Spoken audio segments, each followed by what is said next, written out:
Selamat pagi adik-adik semua. Kita bertemu kembali dalam pelajaran informatika. Kali ini kita akan masuk membahas topik pada kompetensi dasar 3.2, yaitu tentang perangkat lunak pengolah angka. Kali ini kita akan masuk ke materi operator aritmatika dan operator logika. Nah, operator aritmatika itu biasanya digunakan untuk pengolahan rumus-rumus yang berkaitan dengan operasi matematika. Misalnya penjumlahan, pengurangan, pembagian, perkalian, persentase, kemudian perpangkatan.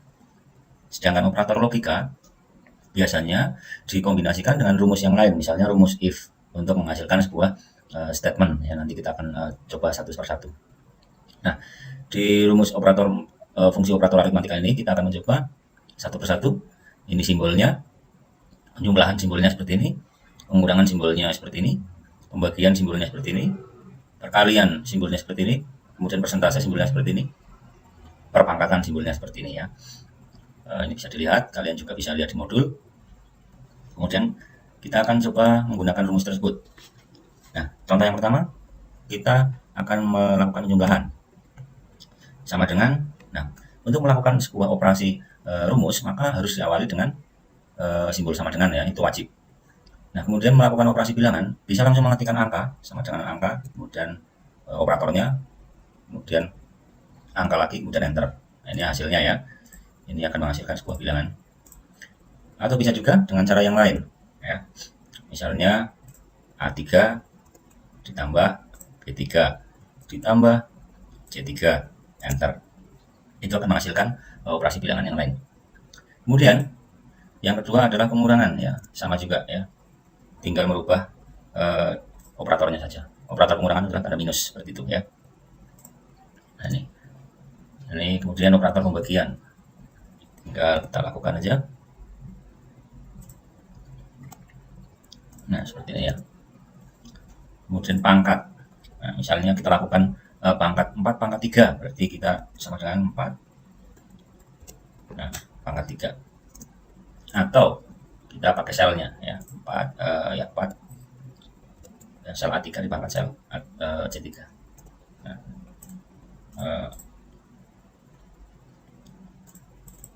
A3 pangkat C3. Salah, ini rujukannya salah ya. Kalau salah berarti hasilnya pasti salah. Ini tadi selnya bergeser 1. Ini harusnya A3 pangkat C3. Nah, ini hasilnya ya. Kemudian perkalian sama juga ya, sama dengan ini sel B3, misalnya 7 kali 3, berarti B3 kali C3. Nah, seperti ini. Kemudian persen. Kalau persen dia hanya melakukan operasi pada satu sel ya, misalnya sama dengan ya, B kan isinya angka 7 ya. Kemudian langsung simbol persen. Tekan enter seperti ini ya. Atau misalnya langsung dengan angka sama dengan 40%, seperti itu. Bisa ya. Jadi persen hanya berlaku untuk satu sel isi data. Kemudian kita lanjut pada operator yang lebih kompleks. Misalnya, kita akan melakukan sebuah operasi bilangan, penambahan, kemudian dikombinasikan dengan perkalian. Misalnya, 4 ditambah 7 kali 3. Nah, di dalam operator aritmatika, perkalian itu akan dikerjakan lebih dahulu, kemudian baru dijumlahkan. Contohnya 4 plus 7 kali 3, berarti 7 kali 3 akan dieksekusi terlebih dahulu, menghasilkan angka 21, kemudian ditambah 24. Maka hasilnya adalah 25. Ya, seperti itu. Nah, kemudian kita juga bisa menggunakan sel ya, sama juga, misalnya seperti ini. Tambah ini, ya, tambah sel B3 kali C3. Nah, seperti ini sama ya.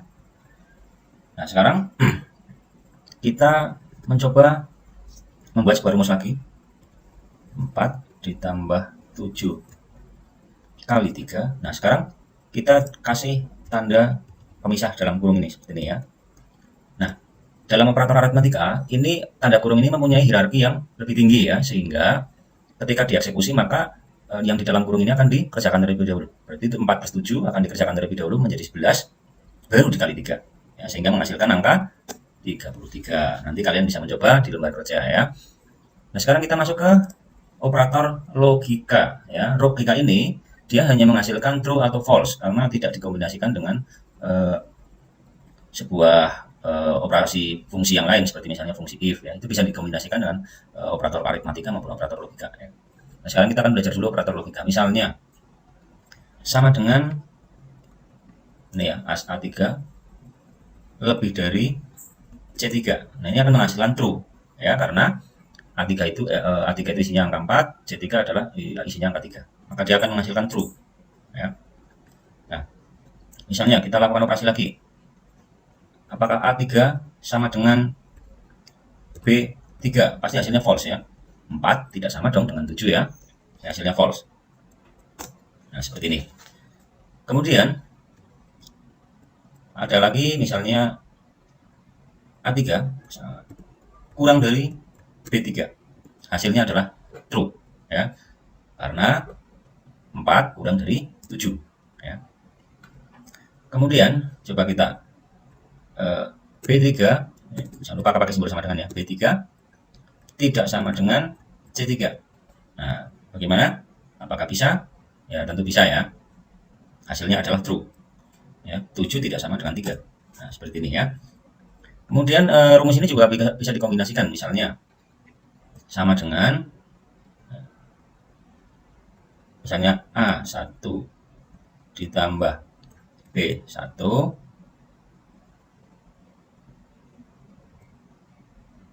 kemudian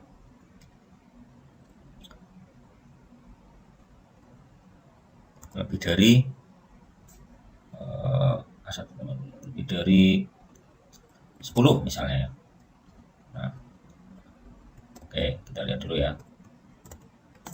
Nah, A1 ditambah B1 A17 B1 sorry, ini harusnya A3 ya, sorry, maaf, salah sel. Nah, inilah kalau kita tidak hati-hati kita salah sel rujukan ya. A3 ditambah B3 ini harusnya true ya, karena hasilnya 11 itu lebih dari 10. Nah, seperti itu.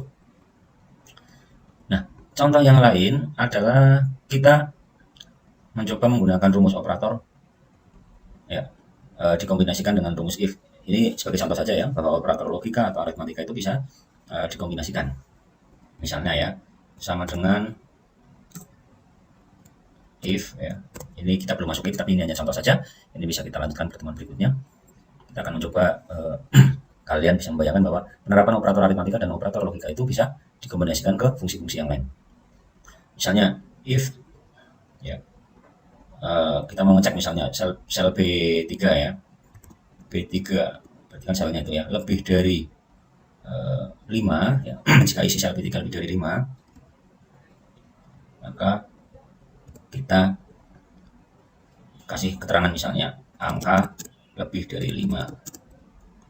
Nah, keterangan yang lain misalnya angka kurang dari 5. Misalnya, itu hanya contoh ya. Nah, ini. Karena kita memberikan angka. Nah, bagaimana kalau angkanya dirubah? Misalnya angkanya 4. Nah, itu ya, statement di sini berubah ya. Nah, itu contohnya penerapan kombinasi dari fungsi if ya, dan operator aritmatika.